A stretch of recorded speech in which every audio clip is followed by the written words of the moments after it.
우리가 이렇게 말할 때가 있습니다. 생각은 아닌데 마음이 안 움직인다. 생각은 하고 싶고 생각은 가는데 마음이 잘 안 내킨다. 그런 말을 할 때가 있습니다.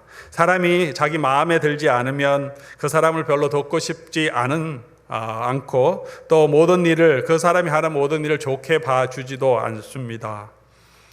아마 요즘 남편이나 아내가 또는 자녀들이 도대체 마음에 들지 않아서 버거워하는 분들이 계실지 모르겠습니다. 코로나19에서 우리 집안에 있는 시간이 많은데 자꾸 부딪히다 보면 마음에 안 들 때가 많습니다. 그래서 우리가 예레미야 선지자는 만물보다 거짓되고 심히 부패한 것이 마음이라고 말합니다. 우리 마음에 기쁘면 힘든 것도 잘 할 수 있는데 마음이 불편하면 쉬운 일도 얼마나 어려운지 모르고 또 귀찮아지고 짜증이 납니다. 세상 모든 일이 마음먹기 다름이라 그런 말이 공감하게 되는 것 같습니다. 사도 바울도 성도들에게 마음을 새롭게 함으로 변화를 받아 그렇게 권면하고 있습니다. 우리의 마음이 여러분 새로워지기를 원합니다. 지금 여러분의 마음은 어떻습니까? 코로나19 때문에 연휴인데 어디 좀 놀러 가지도 못하고 또 날은 왜 이렇게 더운지 또 이렇게 예배 자리에 와 있는 여러분의 마음이 지금 어떤지 모르겠습니다. 삶의 여러 가지 어려움 때문에 또 굉장히 마음이 지치고 힘든 그런 마음을 가지고 오늘 예배에 나오시지는 않으셨는지요? 그런데 우리가 생각해 보아야 될 것은 우리 사람의 마음이 그냥 마음대로 움직이는 것이 아니라 이 마음은 생각에 의해서 지배와 영향을 받는다는 사실입니다. 내가 이것밖에 되지 않는다고 생각하면 내 마음이 낙심이 되는 거죠. 그냥 낙심이 되는 게 아닙니다. 생각이 우리 마음을 컨트롤합니다. 나는 할 수 있겠다고 생각하는 사람은 어떤 환경에서도 또 긍정적인 생각을 가지고 힘을 낼 수 있습니다. 우리 생각이 중요합니다. 바른 마음을 가지기 위해서는 바른 생각, 바른 개념이 필요합니다. 특별히 요즘 시대에 자기 주장이 너무나 많이 나오고 가짜 뉴스도 너무나 많은 이 시대에 정보의 홍수의 시대에 살고 있는 저와 여러분들은 더욱 복음적인 가치관 가지고 성경적인 세계관을 가지고 우리의 생각을 바꾸어야 우리의 마음이 하나님이 기뻐하시는 마음으로 설 수 있습니다. 그래야 우리가 순종할 수 있고 그래서 우리가 하나님이 기뻐하는 예수 그리스도의 증인으로 설 수 있는 것입니다. 오늘 특별히 복에 대한 생각, 무엇이 형통한 것인가, 어떤 것이 정말 성공한 인생인가 재정립할 필요가 있습니다. 우리는 끊임없이 우리가 살고 있는 이 사회 문화 가운데서 영향을 받고 있기 때문에 우리의 생각을 계속해서 이 하나님이 주시는 말씀으로 교정하고 바꾸지 아니하면 세상적인 생각과 세상적인 흐름에 영향을 받아 그렇게 이게 복인가 보다, 이게 형통한 것보다, 나는 참 불행하다, 나는 성공하지 못했다 이렇게 판단할 수 있습니다. 사랑하는 우리 교우 여러분, 어떤 삶이 형통한 삶? 이 형통하다는 것은 영어로 번역하면 successful 하죠. 또는 prosperous, 무엇을 하든지 잘 되는 것. 어떤 삶이 참 형통하고 성공적인 삶일까요? 오늘 이 시간, 지금 이 환경 가운데 여러분은 여러분의 삶을 돌아볼 때 나는 참 행복하다, 나는 참 형통한 삶을 살고 있다, 그런 마음이 드십니까? 아니면 이게 왜 이 일이 내 뜻대로 잘 안 되고 자꾸 부딪히고 어려운 일이 생기고 참 내가 의도하지 않았는데 내가 또 원인 제공을 하지 않았는데도 내게 닥치는 이 삶의 어려움으로 인하여서 참 내가 이렇게 고생하고 있냐 이런 마음이 드십니까? 오늘 우리가 이 요셉의 이야기 우리 창세기 39장 전체를 통하여서 참 뭐가 정말 형통한 삶인지 성공한 인생인지 우리가 함께 이 말씀을 통해 살펴보기를 원합니다. 먼저 우리가 분명하게 짚고 넘어갈 수 있는 것은 이 요셉의 이야기를 통해서 또 성경 전체의 이야기를 통하여서 우리가 알 수 있는 것은 평안하고 행복한 유복한 환경이 그런 사람이 형통한 사람이 아니라는 것입니다. 평안하고 유복한 환경에 있는 사람이 아닙니다. 그런 사람이 형통한 사람이 아닙니다. 형통하다고 할 때 우리는 그 집안을 봅니다. 이 사람은 참 유복한 환경에 있구나. 유복이란 뜻이 무엇입니까? 복이 있다는 뜻이죠. 유복. 환경을 보고 그렇게 판단합니다. 부모님도 잘 계시고 좋은 집안, 그렇게 어렵지 않은 가정 형편에서 좋은 가정 환경에서 건강하게 잘 자랐고 좋은 직장을 가지고 있고 좋은 부부 관계, 자녀들이 다 큰 어려움 없고 그렇게 행복하게 지내는 것을 보면 참 부럽다. 참 이 가정은 참 복이 많다. 그렇게 판단하죠. 반대로 그렇지 않은 참 불행한 환경에 있으면 복도 지지리도 없다. 때로는 이렇게도 얘기할 때도 있습니다. 그런데 오늘 요셉은 형통하다고 성경은 말하고 있습니다. 요셉이 어떤 삶을 살았습니까? 요셉만큼 인생에 참 불행한 일들을, 고통, 정말 기가 막힌 삶의 환경을 당한 사람이 많이 없습니다. 오늘 창세기 39장 1절 2절 말씀, 요셉이 이끌려 애굽에 이르러서 애굽의 보디발의 아내 집에 팔려서 그들의 종이 되었습니다. 그런데 2절에 여호와께서 요셉과 함께 하심으로 그가 형통한 자가 되어, 지금 요셉이 이 모든 것을 다 지나고 총리가 되어서 요셉은 성공한 인생이 되었다, 행복한 사람이 되었다 하지 않습니다. 요셉은 지금 그의 고난의 절정에 있습니다. 17살 때 형들에게 팔려서 노예가 되어서 이방 땅에 지금 끌려왔습니다. 아버지 집에서 정말 아버지의 가장 사랑을 받고 태어난 그 사람이 이제는 노예가 되었습니다. 말도 모르고 문화도 다른 그곳에 왔습니다. 그런데 성경은 요셉을 형통하다라고 말합니다. 오늘은 그렇게 39장 첫 번째, 요셉이 팔려왔는데 여호와께서 함께 하심으로 형통하다 하시고, 그 다음에 중간에 큰 일이 있었죠. 보디발의 아내에게 모함을 당해서 정말 파렴치한 강간 미수범으로 낙인 찍혀서 지금 감옥에 갇힙니다.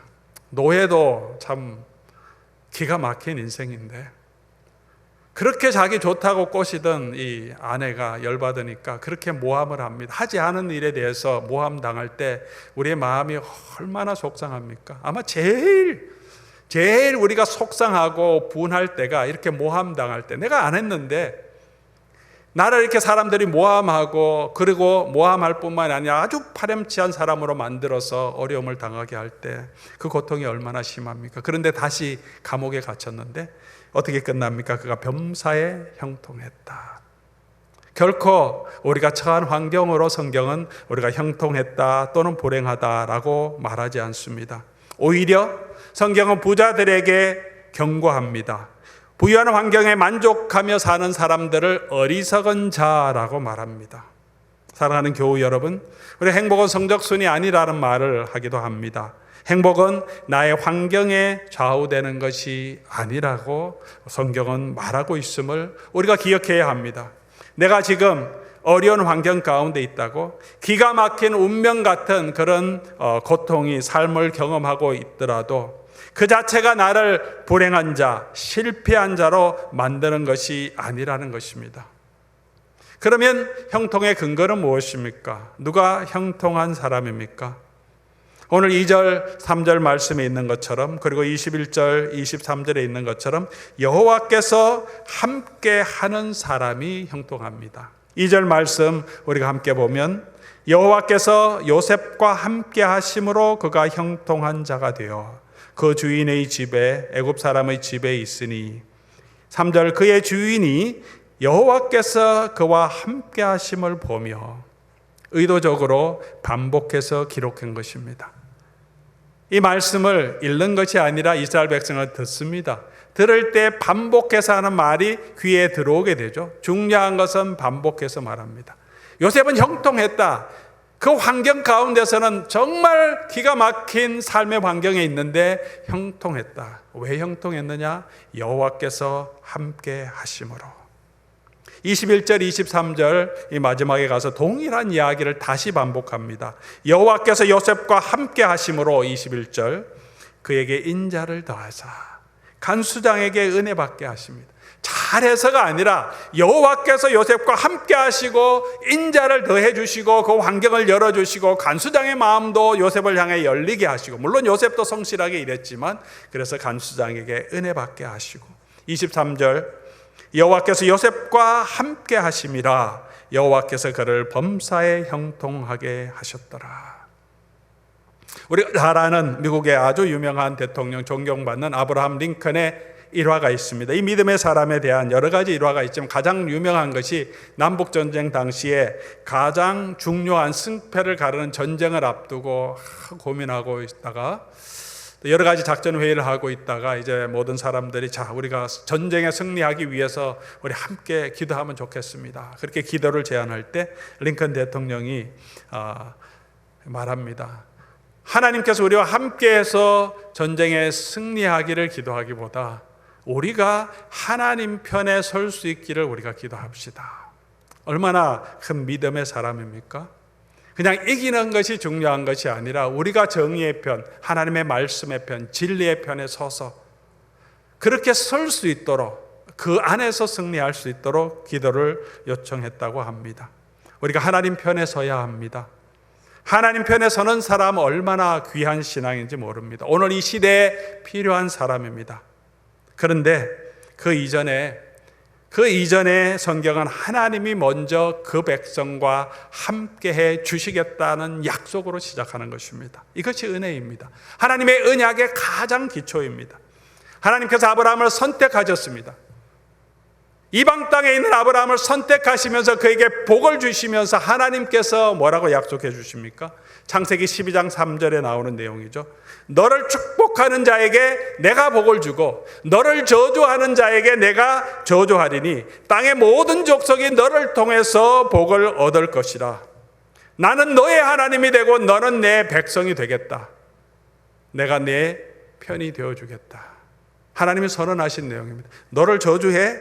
그럼 내가 그 사람의 적이 되겠다. 너를 축복해? 그럼 내가 그 사람을 축복해 주겠다. 실제로 그런 일이 있었죠.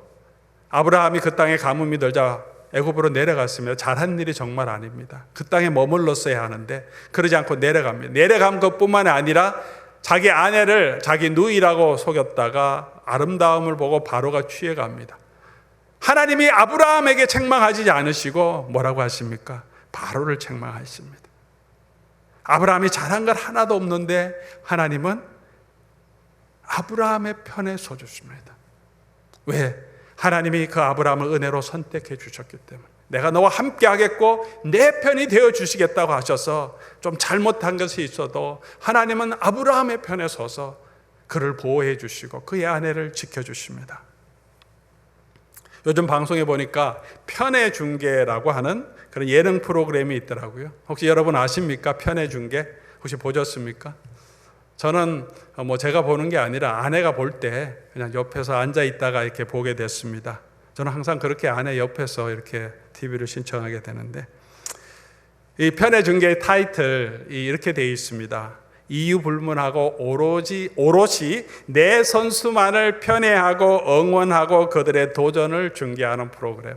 이유불문하고 오로지 내가 선택한 그 선수를 편애하고 응원하는 것. 이 타이틀을 보면서 우리를 향하신 하나님의 사랑이 이와 같다는 것을 우리가 깨닫게 됩니다. 하나님은 그렇게 사랑하는 성도 여러분, 우리와 함께 하십니다.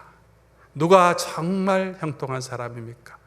환경이 아니라 어떤 환경에 있든지 하나님이 함께 해주시는 사람. 하나님이 저와 여러분과 함께 하신다면 우리가 어떤 환경에 있든지 무엇이 중요하겠습니까? 왜 바로 애굽에 들어갔다가 광야로 나갔던 출애굽한 이스라엘 백성 그들에게 왜 이 요셉의 이야기를 지금 모세는 기록해 주고 있겠습니까? 광야 같은 생활이지만 가나안 땅에 정복하러 들어가야 하는 우리의 운명이지만 척박한 땅이지만 하나님이 너희와 함께하면 너희는 행복한 사람이고 하나님이 우리와 함께 하신다면 우리는 어떤 환경에 있든지 prosperous, 성공할 수 있다. 여호수아에게도 하나님께서 말씀하십니다. 내가 너와 함께 하겠다. 내가 어디로 가든지 형통하게 해 주시겠다. 하나님께서 약속해 주셨습니다.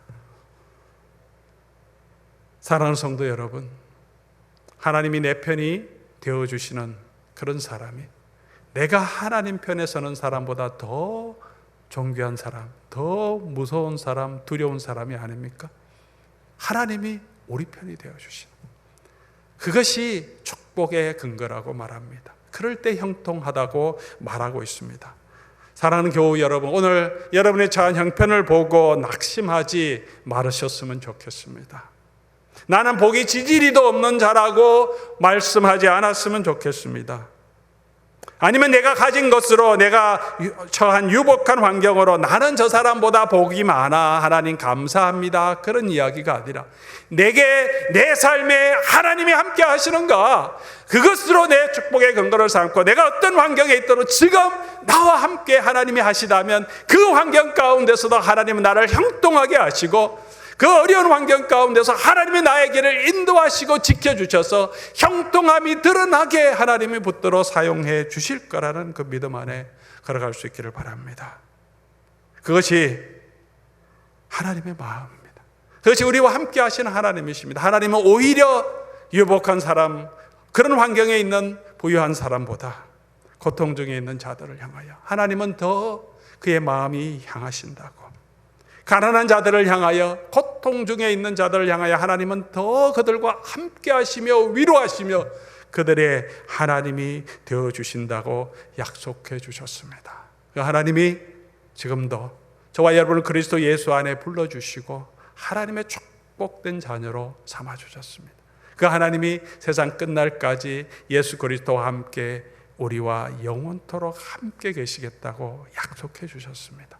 어느 곳에 있든지 저와 여러분은 결코 그 환경 때문에 불행한 자가 아니라 하나님이 함께 하시는 그런 형통한 축복을 누릴 수 있는 그런 하나님의 백성들 될 수 있기를 바랍니다. 세 번째 우리가 생각해 볼 것은 여호와께서 함께 하실 때는 삶의 증거로 나타나는 사람이 되어야 한다는 것입니다. 여호와께서 함께 하신 그 사람이 형통하게 되었다, 그렇게 말하는데, 여호와께서 나와 함께 하신다는 것이 이 요셉의 삶을 통해서 증거로 나타났다는 것을 우리에게 말씀해 줍니다. 3절 우리 다시 한번 보겠습니다. 3절 우리 같이 한번 읽어보겠습니다. 3절 말씀, 39장 3절. 그의 주인이 여호와께서 그와 함께 하심을 보며 또 여호와께서 그의 범사에 형통하게 하심을 보았더라. 또 두 번 기록하죠. 주인이 보디발이 여호와께서 요셉과 함께 하심을 보았습니다. 첫 번째는 여호와께서 요셉과 함께 하심으로 요셉이 형통했다, 그렇게 기록했는데 일반적인 표현입니다.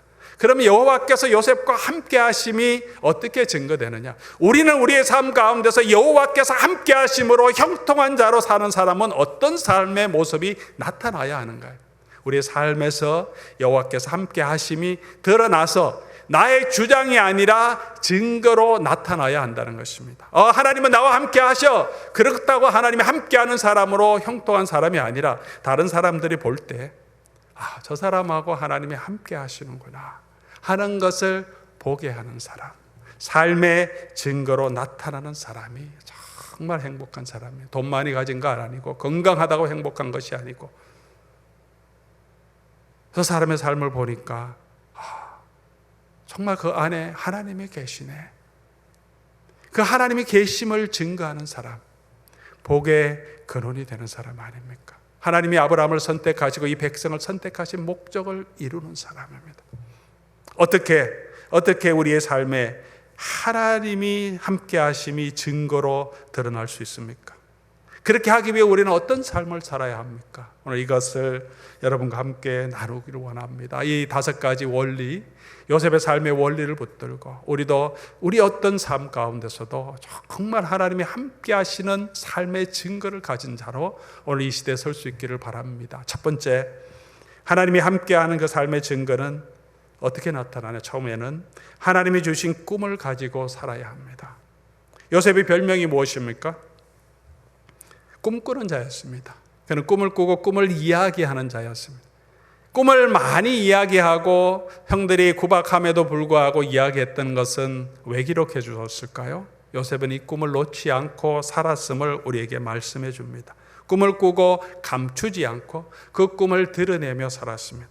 요셉의 꿈이 무엇입니까? 창세기 37장 4절, 요셉이 언제 이 꿈을 꾸었습니까? 그의 형들이 아버지가 형들보다 그를 더 사랑함을 보고 그를 미워하여 그에게 편안하게 말할 수 없었더라. 무슨 말입니까? 형들, 자기보다 나이 많은 형들에게 집단으로 왕따를 당하건, 아버지는 그를 사랑해 줬지만 요셉은 지금 굉장히 힘든, 집단 왕따가 얼마나 힘듭니까? 외롭고 어려운 가운데, 그럴 때 그의 자존감이 마구 무너지고 있을 때 그에게 하나님은 꿈을 주십니다. 이 꿈의 내용이 무엇입니까? 두 가지 꿈을 꾸었죠. 곡식단을 만들어 놨더니 형들의 곡식단이 요셉에게 절하는 것. 하늘의 별을 보았더니 요셉의 별에 해와 달과 11별이 절하는 꿈을 보았습니다. 이 꿈이 무슨 꿈입니까? 요셉이 총리가 되는 것이 아니고 유명한 사람이 되는 것이 아닙니다. 어떻게 알 수 있습니까? 왜냐하면 요셉은 총리 되겠다고 살지 않았습니다. 유명한 사람이 되겠다고, 이 꿈을 이루겠다고 그렇게 살지 않았기 때문에, 그것이 요셉에 보여주신 이 하나님의 비전, 요셉이 이해한 꿈은 아니었다는 것입니다. 그러면 이 꿈을 보고 요셉은 어떤 마음을 가지고 살았겠습니까? 하나님 앞에서 나는 존귀한 자다. 형들이 나를 갈구고 나를 미워하고 나를 사람 취급도 안 하는 이 환경에 있지만 하나님은 나를 들어서 존귀한 자로 세워주실 것이다. 우리 부모님 앞에서도 하나님은 나를 들어서 막내 아들로 구박받는 아들이 아니라 하나님 앞에서 나는 존귀한 자가 되게 해주겠다. 하나님이 나를 높이 드시겠다. 그것이 그의 꿈이었습니다. 하나님이 주신 꿈이었습니다. 그는 그 꿈을 포기하지 않고 살았을 것입니다. 어떻게 알 수 있습니까? 보디발의 집에 잡혀갔을 때도, 감옥에 있을 때도, 술 맡은 관원장을 만났을 때도, 바로 앞에서도 요셉이 말하는 게 뭡니까? 하나님 앞에서 그의 마음에는 늘 하나님이 계셨습니다. 그가 하나님을 생각할 때 무슨 생각을 했겠습니까? 그에게 꿈을 주시고 그를 들어서 존귀한 자로 세워주실 그 하나님의 꿈을 붙들고 살지 않았겠습니까? 내가 너를 보배롭고 존귀하게 여기노라. 내가 사랑하는, 너는 너를 사랑하는 내 여호와라. 오늘 예수 그리스도 안에서 저와 여러분 하나님 불러주시고 그리스도 안에서 존귀한 자로, 하나님의 나라의 백성으로, 하나님의 자녀로, 예수 그리스도의 거룩한 신부로, 그리스도의 몸의 지체로, 성령이 거하는 성령의 정으로 하늘나라를 상속하여 예수 그리스도의 우편에 앉아 모든 나라 민족을 다스릴 수 있는 권세를 주신 하나님의 거룩한 자로 저와 여러분을 불러주셨습니다. 사랑하는 성도 여러분, 우리가 어떤 환경에 있든지 우리는 하나님 앞에서 이토록 존귀한 자인지, 우리가 이 꿈을 놓지 않고 살아가는 저와 여러분 될 수 있기를 바랍니다. 요셉의 형들은 요셉에게 그의 채색 옷을 빼앗아서 찢어버릴 수는 있었습니다. 그러나 요셉의 품에 있는, 요셉의 마음에 있는 이 꿈을 찢어버릴 수는 없었습니다. 보디발의 아내는 그를 파렴치 보는 범으로 모략할 수 있었고, 보디발은 그를 감옥에 가둘 수는 있었습니다. 하지만 그의 마음속에 주신 이 비전, 하나님 앞에 존귀한 자라고 하는 그 소망은 뺏어갈 수 없었습니다. 어떤 환경에 있어든지 저와 여러분은 하나님이 선택하시고 하나님이 함께 하시며 우리를 거룩하고 존귀한 하나님의 백성으로 붙들어 주시고 우리를 그렇게 사용하실, 우리는 하나님 앞에서 존귀한 자임을, 우리는 예수 그리스도 안에서 하나님의 부르심을 받은 성도임을 기억하시기 바랍니다. 사랑하는 성도 여러분, 그럴 때 하나님이 우리와 함께 하시며 우리로 하여금 어디로 가든지 형통하게 하실 줄 믿습니다. 두 번째로, 요셉은 언제나 하나님 앞에서 사는 사람이었습니다. 형통한 자는 그 삶의 증거는 하나님 앞에 사는 삶의 증거가 있는 것입니다. 9절 말씀이죠. 내가 어찌 이 큰 악을 행하여 하나님께 죄를 지으리까. 그러므로 요셉이 하나님 앞에서 늘 살았다는 것을 알 수 있습니다. 이 절제절명의 위기도 될 수 있고, 성적인 유혹이 얼마나 강합니까? 특별히 요셉 아직 17살, 몇 년 지났으면 20살도 되지 않은 정말 속에 성적인 욕망이 가장 강성할 때죠. 그때 아름다운 여인이고 정말 매혹적인 여인이 날마다 추파를 던지며 유혹할 때 정신이 왔다 갔다 할 수 있는데, 요셉이 그때 기억합니다. 나는 지금 하나님 앞에서 있다. 주인 앞에 범죄하는 것이 아니라 하나님 앞에서 범죄 못하겠다. 유혹에 끌리고 마음은 쿵쾅쿵쾅 할지라도 하나님 앞에서 살았습니다. 그리고 그 하나님 앞에서 범죄하지 않는 삶의 증거를 가지고 있었습니다. 왜 그랬겠습니까? 하나님이 주신 그 꿈을 계속해서 품고 있었기 때문에 나는 하나님 앞에 존귀한 자인데 이런 유혹에 빠져서 하나님 앞에 범죄할 수 없다. 하나님 앞에 죄 지을 수 없는 자다. 자기의 존귀한 자임을 알았기 때문입니다. 왕자와 거지 이야기가 있습니다. 여러분 잘 아시죠? 마크 트웨인에 썼던 소설이죠. 그 왕자 에드워드 왕자와 톰이라고 하는 보이가 너무나 비슷하게 생겼는데 인생이 바뀌게 역전이 되죠. 에드워드는 톰의 위치에 들어가고 톰은 왕자의 위치에 들어가 궁전에 들어가게 되고, 아주 인상적인 것은 에드워드가 톰이라는 사람으로 인정받아도 옷을 갈아입었기 때문에 거짓 신분으로 나중에는 그곳에 배회하다가 이 톰의 아버지라고 하는 켄티에 잡혀갑니다. 그리고 그에게 핍박을 당합니다. 자기는 왕자라고 아무리 소리쳐도 아무도 믿지 않습니다. 미친 사람 취급하고 더 많이 때립니다. 아무리 때리고 아무리 굴복하고 너는 거지라고 사람들이 말하더라도 에드워드는 절대로 굽히지 않습니다. 나는 왕자다. 그의 삶의 디그니티, 왕자로서의 채통을 결코 버리지 않습니다. 왜냐하면 그는 이 영국의 왕자인 것을 포기하지 않았기 때문입니다. 그래서 거기에 걸맞게 살아갈 수 있었습니다.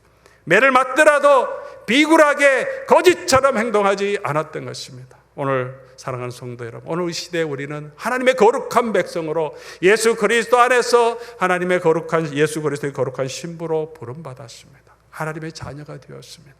세상의 조그만 유익 때문에, 명예 때문에, 돈 몇 푼 때문에 우리가 범죄하고 잠깐의 쾌락 때문에 우리가 하나님을 저버리는 그런 하나님 앞에서 죄를 짓는 자가 아니라 언제 어디서든지 하나님 앞에서는 그런 삶의 증거가 있는 저와 여러분 될 수 있기를 바랍니다.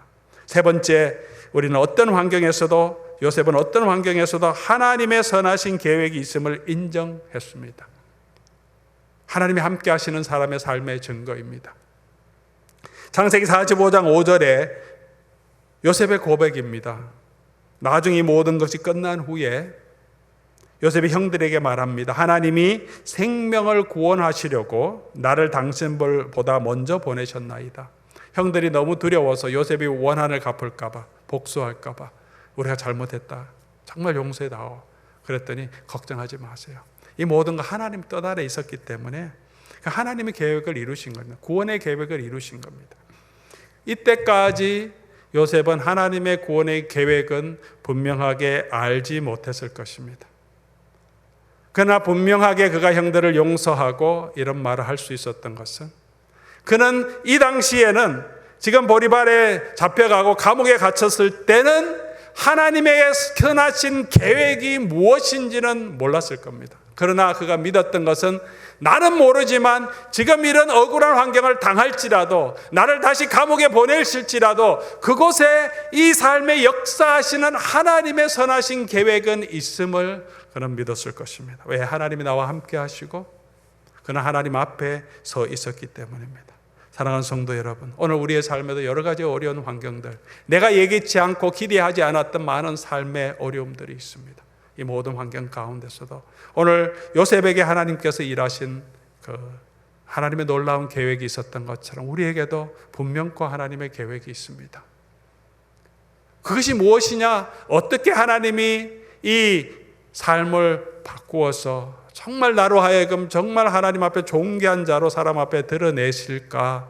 우리는 알 수 없습니다. 그러나 분명하게 우리가 하나님의 은혜 아래서 하나님이 함께 하심을 믿고 하나님 앞에서 살아가면 하나님께서 반드시 하나님의 뜻을 이루어 내신다는 것입니다.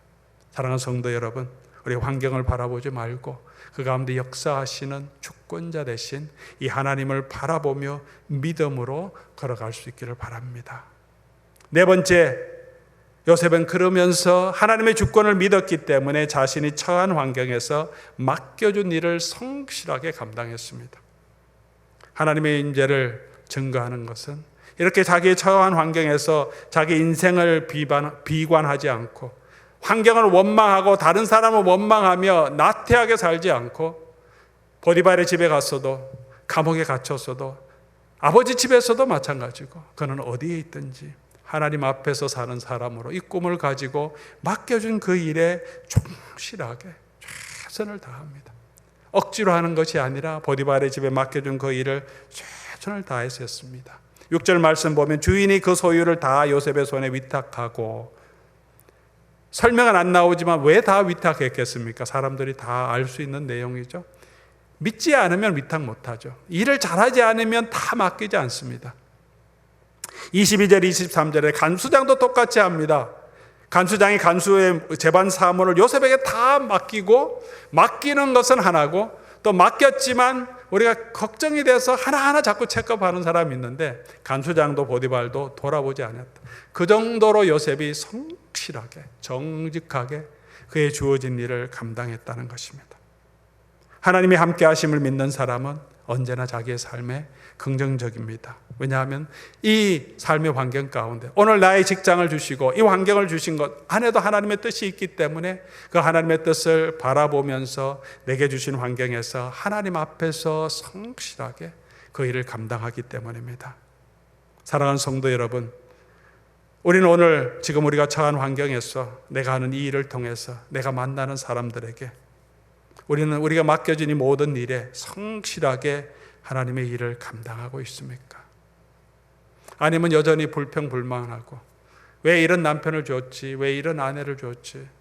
우리 가정은 왜 이러지? 왜 나에게는 이런 직장만 있고 내가 원하는 그런 직장은 없지? 불평하고 원망하고만 살고 계십니까? 내 삶에 역사하시는 그 하나님을 바라보고 우리에게 주신 그 환경 가운데서 우리가 성실하게 하나님 앞에서 성실하게 정직하게 최선을 다하면 하나님이 그 모든 과정을 사용하셔서 반드시 선하게 하나님께서 이루어 주신다고 약속해 주신 것을 우리에게 보여주고 있는 것입니다. 그런 하나님의 축복을 누리는 저와 여러분 될 수 있기를 바랍니다. 그렇게 할 때 이 하나님이 함께하는 사람은 주변 사람들의 축복의 통로가 됩니다. 5절 그리고 23절 말씀에 특별히 5절 말씀, 요셉 때문에 보디발의 집의 모든 소유에 하나님의 복을 내려주시면, 요셉이 이 감옥에 들어가므로 이 간수장이 일을 많이 맡기기 때문에 엄청난 그 일을 들었고 아마 많은 축복과 은혜를 받았을 것입니다. 애굽 사람의 집에 복을 내리심에 요셉이 가는 곳에서 그는 축복의 통로가 되었습니다. 사랑하는 성도 여러분, 우리가 축복의 통로가 되기 위해서는 우리가 존귀한 자임을 알고 하나님 앞에서, 사람 앞에서 교만한 것이 아니라 하나님 앞에서 우리가 존귀함을 알고 우리의 삶에 하나님의 계획하심이 있음을 믿고 우리의 삶에서 하나님 앞에서 죄짓지 않기 위해서, 그리고 맡은 그 부분에서 내게 맡겨주신 지금 그 일에 최선을 다해서 충성하면 하나님이 저와 여러분을 통해서 축복의 통로가 되게 하십니다. 주변 사람들이 복을 받게 하십니다. 나로 인하여 짜증내는 것이 아니라, 나로 인하여 열받는 것이 아니라, 이 사람이 있으니까 너무 좋다, 이 사람 우리 직장에 있으니까 너무 기쁘다, 이 사람이 나를 도와주니까 난 너무 행복하다, 우리 가정에 당신이 있으니까 너무 좋다, 우리 교회에 당신이 있으니까, 집사님 장로님이 있으니까 저가 너무 위로가 되고 너무 힘이 됩니다. 나로 인하여 우리 주변 사람에게 복의 통로가 되는 것, 하나님이 약속한 축복이 아닙니까? 너로 인하여 내가 내 편이 되어줄 텐데 너가 복의 근원이 될 거다. 그 약속이 이 요셉의 삶에 이루어지는 것을 우리에게 보여주고 있습니다. 어떤 사람이 형통한 사람입니까? 나로 인하여 주변 사람이 복받는 사람, 나로 인하여서 주변 사람이 위로를 얻고 힘을 얻고, 나로 인하여 내가 하는 그 모든 일이 참 잘 되고 더 성공적으로 되게 최선을 다해 성실하게 일하는 그런 사람들, 어떤 환경에 있든지 사람들에게 인정을 받으며 그 사람이 하는 모든 것에 하나님께서 함께 하심을 증거함으로 하나님의 형통하게 하는 그런 축복을 누리게 될 줄 믿습니다. 우리의 환경을 바라보고 때로 낙심하고 좌절하지만 그것에서 머물지 말고 우리가 함께 하시는 하나님을 바라보고 걸어가는 저와 여러분 될 수 있기를 바랍니다.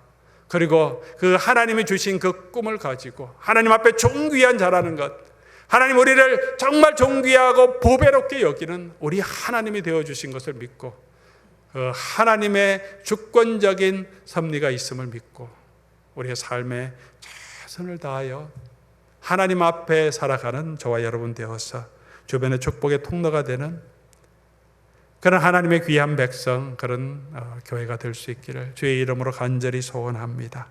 그렇게 하기 위해서 주님의 은혜가 아니면 우리가 설 수 없습니다. 하나님께서 함께해 주시고 우리에게 은혜 베풀어 주시지 아니하면 우리가 이 일을 감당할 수 없습니다. 그러므로 우리가 다시 한번 주의 은혜에 나아가 우리를 붙들어 주시고 구원해 주시는 그 주의 은혜를 붙들고 오늘도 우리 하나님의 축복을 증거하는 자로, 하나님이 함께하는 자로 이 땅에 서가는 저와 여러분 될 수 있기를 바랍니다. 우리 함께 우리 오늘 찬송 함께하며 우리 하나님 앞에 함께 기도하는 시간 가지면 좋겠습니다. 은혜 아니면 살아갈 수 없네. 호흡마저도 다 주의 것이니 세상 평안과 위로 내게 없어도 오직 예수뿐이네. 그 예수 붙들고 함께 하시는 예수님을 의지하며 걸어갈 수 있기를 바랍니다.